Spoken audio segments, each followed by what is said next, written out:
What's up everybody, Dean Ellis from Dartech again, and I'm going to continue on with my Artisteer tutorials. And let me just fix this audio up a little bit. It's a little bit louder hopefully. And what I'm going to do now is go on with the menu settings. Again, not as many settings on the menu item as with the header, but enough to whet your appetite. So again, let's highlight our mouse cursor over it so it's a nice orange highlight around the menu. Click on it, and it takes you to the menu tab. Okay, all looks pretty sweet. Again, we can select a suggested menu if you like, which does it all for us. However, I tend to dislike a lot of that because you could be clicking there for hours trying to figure out what's the best one for you, and you might have a set plan for your menus. Now, my personal preference is I don't like to have massive big menu buttons here. I like to keep them fairly neat and moderately small so they don't take up too much real estate. But however you design your website, that's entirely up to you. Here in the Western world, we read from left to right. So I'm going to put mine on the left. However, if you feel more comfortable with placing it on the right, you can do that too. And alright, let's get cracking onto it. So the first thing I'm going to do is I'm going to put this layout from center across to the left. Alright, so we click on position. Again, you see the number of different options here we have. You can have a menu within the header if you like, or over the top of the header. There might be some times for it, but not a whole lot. I'll put mine down below. I'll leave it where it is, it looks pretty good. Okay, again, your margin, you can have your margin of your menu away from your header if you like. You see it's gaining space and you get that empty real estate there. I'd actually prefer to see it more of a minus arrangement, so it's actually overlapping the content, which makes it just look that little bit more integrated and sort of part of the website altogether. So that looks pretty cool. If we're going to do that, however, you can't have a background for your menu. So if we go to the menu area, if we do a fill on it, right, see how it cuts away half that and gives you a straight line again. So we'll just take off that fill to give us those buttons back. Okay, and that's what that happens there. That's how that works. So the menu items. Okay, this is the items here. These are your menu items. Your buttons. Okay, and if we look at this, we scroll down, we have a look. It's all pretty straightforward stuff. All choices for you to have. We're going to align it to the left. Alright, notice we go over here, and if we go into menu items, we can pick a shape. At the moment, it's a pretty straightforward shape there. I'm a bit of a fan of these squiggly line arrangements here. They look pretty neat. I like those. So I'm going to use that. I'm going to go to a small size. Alright, so they look a little bit smaller and not quite so intrusive on the website. Alright, still easy enough to see and contact over. Okay, what we can also do is we can increase our distance away from each bit, just so we don't detract from the nice squiggly backline we've got here. 8's probably not enough. I need a few more, so let's bring it up to here and actually put in let's put in say 15 and see what that looks like. Okay, let's spread it a little bit, spread it apart a little bit. Item distance, that was 15 from the edge, by the way. Let's bring that back to 0. There we go, puts it back again. Oh, okay, no it's not. Padding, okay, so the padding is my mistake. The top button here is your padding. Alright, the distance the image or the background is from your text. So let's make that around about 5, shall we? Okay, that gives you a nice bit of an area around there. I'll leave the vertical padding at 6, that looks pretty good. Okay, the radius is 30%. What happens if we increase that to say 50? That makes your radius of your button look a little bit bigger as well, which pronounces the shape of the button. That's kind of nice, I like that. Okay, the item distance, let's bring that up to about 20.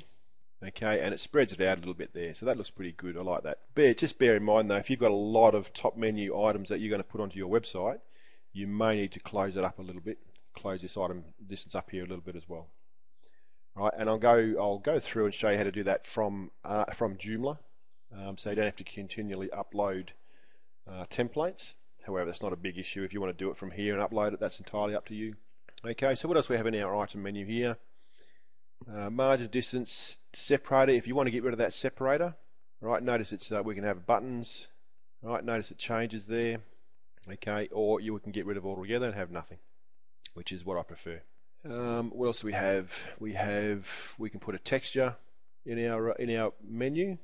Okay, notice the actual buttons here. The buttons change a little bit on the contacts button there. It's changed again. Let's find maybe one of these ones. Okay, and it changes a bit.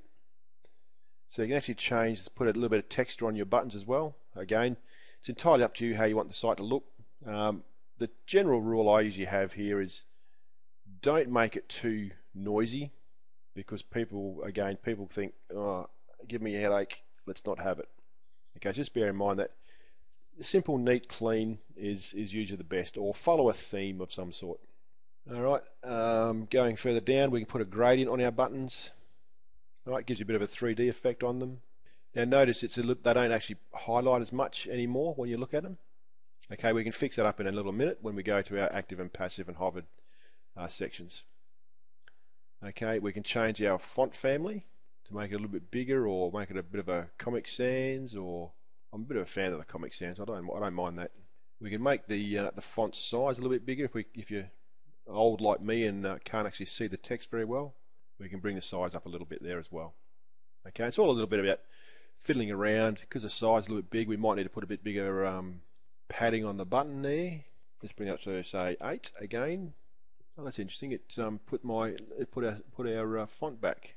That's very interesting. Let's go back in there and fix our font up again, shall we? And size of 14 or 16.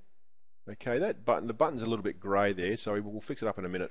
Okay, and shadow, and you've got font options here as well, and you can do it if you like with your font options down here. Okay, our colouring. Okay, we can have set colours for our menu if we like, which defaults. See, notice it's changing a little bit here. Notice again, if you put a background in there, you lose your nice squiggly line on the heading. So if we bring it back to this one here, I like that one. We haven't lost our squiggly lines, and we have a much more highlighted and contrasted button arrangement. Now, the active, passive, and hovered icons up here. Okay, active is the page you're on. Okay, so we're on a home page, so you can see the home page button highlighted. That's your active button at the moment. Okay, passive, right? Your contacts button there. It's not high. We're not on that page, and that's your passive button. And hovered is when you move your mouse over the button. That's in the hovered state. Okay. So what we can do is, now that we see that, we want to maybe change that white background to a bit more of a reddy color. So we go to the fill, we go to the active, the active button up here. We hit fill, and let's choose a bright red. Okay, and you see it's changed. It doesn't change your hovered state, right? And if we click on contacts, it doesn't change your passive state either. So just bear in mind that you have your passive state. If we wanted to, I'd like to leave the passive state empty, because it's it doesn't matter. We can make it a lighter grey. So when you highlight like that, okay, it gives you a nice clear definition of your buttons. That's all pretty good. We can make our passive fill probably a little bit darker, not quite so contrasty, although the red looks pretty good. Right, and that's how that works. Hovered, you can change your hovered, and again, all the settings in here is for your hovered state. Again, you can change anything you like. General rule of thumb though, I tend to leave my text as it is, because if you start changing text sizes and stuff from active, passive, and hovered, it actually changes the layout of your site too much, and it looks really messy and untidy. So usually just all I touch here is your colors. Alright, maybe your textures, but definitely nothing that's going to detract from the size of your buttons as they are. Alright, so just something that shows the reader that is hovering over the button, and that's about all you need to worry about.